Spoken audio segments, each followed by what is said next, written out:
it's kind of been interesting over the last 3 years because you had COVID, which really disrupted the normal cycle. And now over the last, I'd say 18 to 24 months, we've gotten back into a more normal cycle. And what we're really focused on is planning for the seasonality of our business. We know like right now, just even for us to come out and look at a repair, we're operating on a wait list that's got like 40 people deep on it because we can't staff enough repair salesmen to cover everything in the fall. But if we did it for the rest of the year, I'd have half my repair sales team sitting around in July when it's 80 and sunny and there's no weather around here. So really been focused on growing the waves. So make sure the highs are higher and just raising the bottom or the trough when we're in the slower seasons. And the call center has been a big part of that because we really embraced the outbound calling this year. Oh, good. Okay. Because, they might generate just 2 or 3 leads in a week, but that can be the difference between hitting your number or not. And they really embraced it. I attribute a ton of that growth to getting our call center really tight, really focused on keeping the schedule full and just finding those marginal opportunities, the ones and twos that are coming from the KKC callbacks or, hey, we couldn't book you then. Let's call back and try and book you now. Because that might be literally the difference. When a roof is $20,000, one appointment, one call could be, did you hit your number or not for the week? So the outbounding, is it mostly moving opportunities up, or are they also following behind, say, a sales quote that wasn't closed or a repair quote that wasn't closed? What is the full scope of outbounding?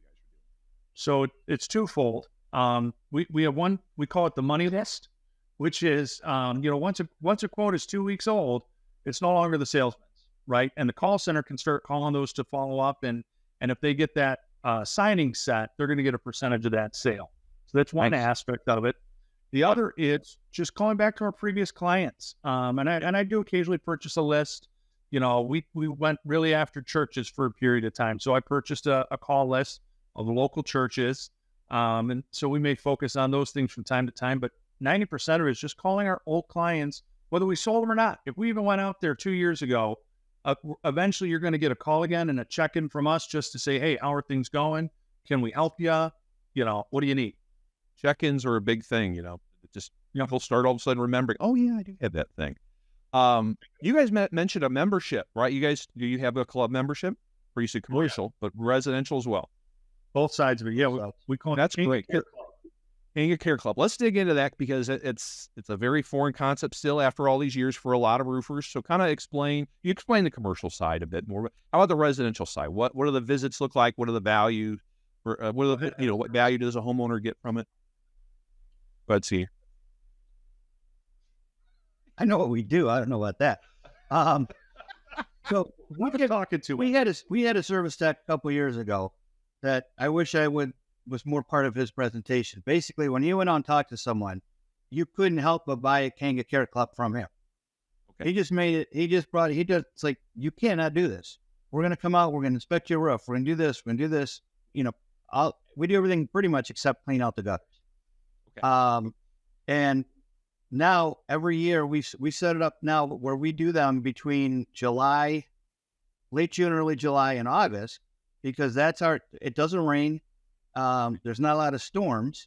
So we do our care clubs in the summer, and we go out and just like CertainPath would have you do it, we call, set an appointment, go out, do an inspection, touch up any caulk or sealants that need to be done. If there's new stuff that comes up, we call it deficiency list. We give them options for it, and execute on those when they say yes. That's great. Now, what's been the key to selling it?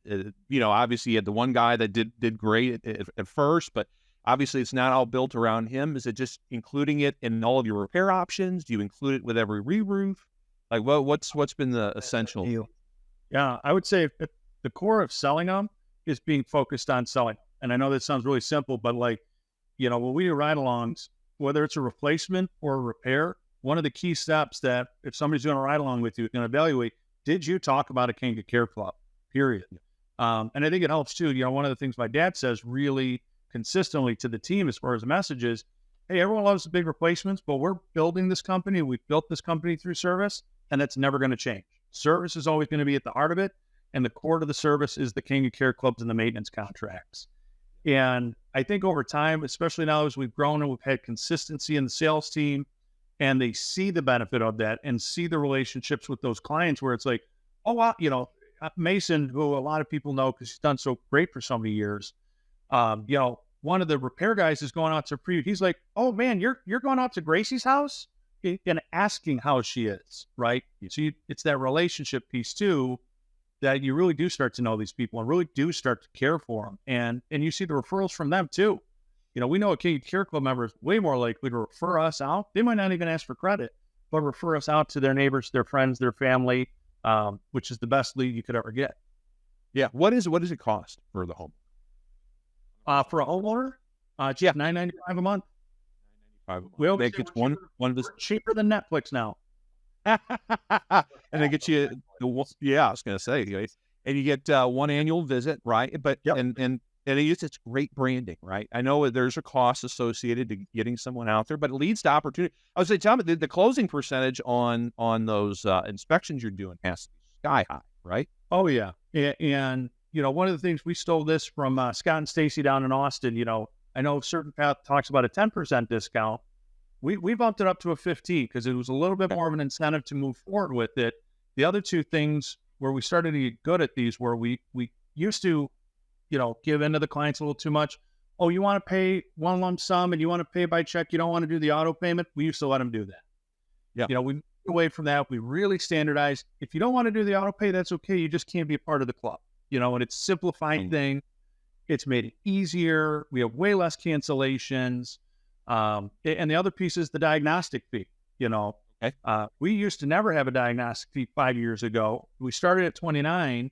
Our diagnostic fee is now $79 for repair. It's $129 for a flat roof.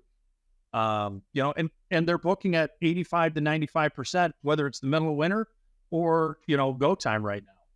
Yeah. That is phenomenal. Detroit who do that too, which is kind of crazy, but it's a testament to the call center and to the value. I was going to say, you've got, they're well trained on the phones, and obviously people in the community have gotten to know your name and know your reputation. Just before I lose sight on call generation, we talked about using the outbound as a source for that. Clubs help mediate typical downtimes. How else are you guys generating leads? I know your marketing background, Junior. What's been really effective for you guys in terms of getting customers? Yeah. Do you want to go or you want? Nope. I'm not going. We'll think about that again, Senior. Yeah. So the vision, like when I came back, one of the things my dad and I talked about is there was two pieces. It's the website and it's our database. And we've made a really concerted effort when it comes to our database, garbage in, garbage out. We want to have a really good database because there's value there because we can remarket to those people. And we do through text, phone calls, emails, newsletters, postcards, which is a huge value because our top two lead sources are existing clients and referrals. After that, the next one is the website. So we have made a tremendous investment in our website, which we're actually about to redo again just because technology changes.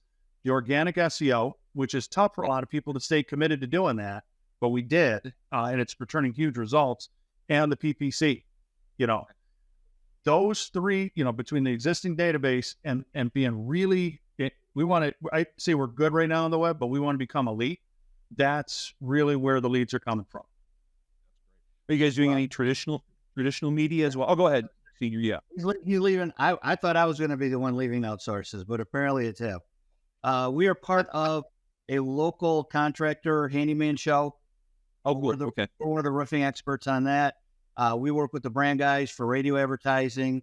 When we're done with this today, we want to do where I live. It's a bony community, so we're taking Kanga Kenny, kangaroo mascot, who's 6'2", and we're going out to my boat to do a photo shoot to start doing marketing that way for the area.